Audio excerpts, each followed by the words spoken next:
think the problem was that, overcoming prejudice. yeah, I think it was changing perception of the medium. I think the perception has been that direct mail is quite a dirty, expensive medium to get direct sales.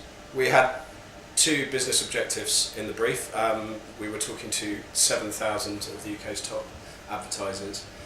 The first objective in the brief was to get them to reevaluate the role of direct mail in their marketing mix, and the second thing was from that to use it more to drive revenue for Royal Mail.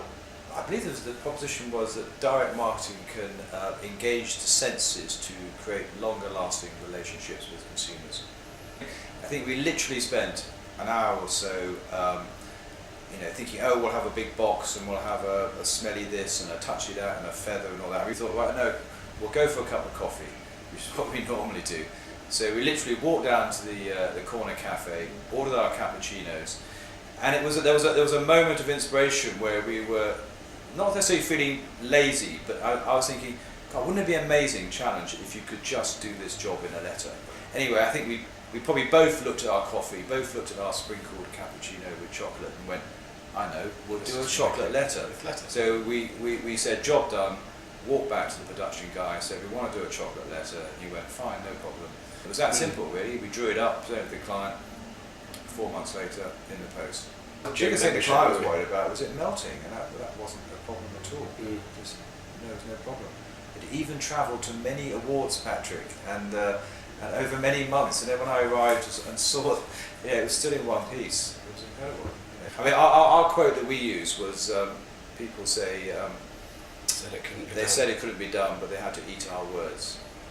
Every time you do a brief for Royal Mail, in many ways, what you're doing is talking to the creative community in our industry, saying, hey guys, look at what you can do.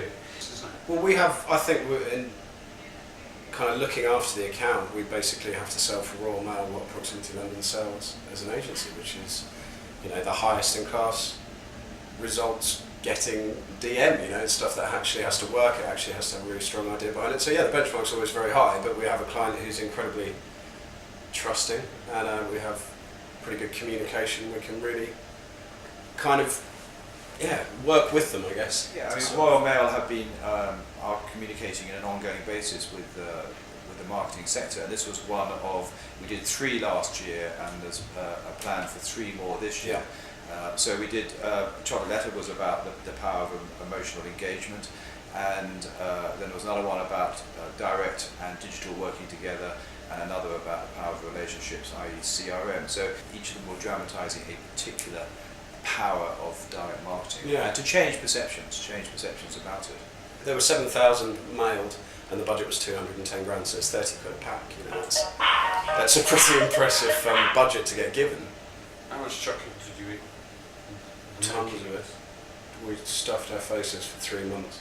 Even when production had chosen the chocolate, we were still stuffing our faces. It was actually very good chocolate. I've probably eaten about 400 quid. It's expensive pack, because it was all green and blacks, melted down bars. No, it was actually very good chocolate, not that horrible stuff you get in sort of Christmas decorations. I tell you what, the smell of it, that was the best bit about getting the first packs back, and you just open the thing and just that smell of proper chocolate.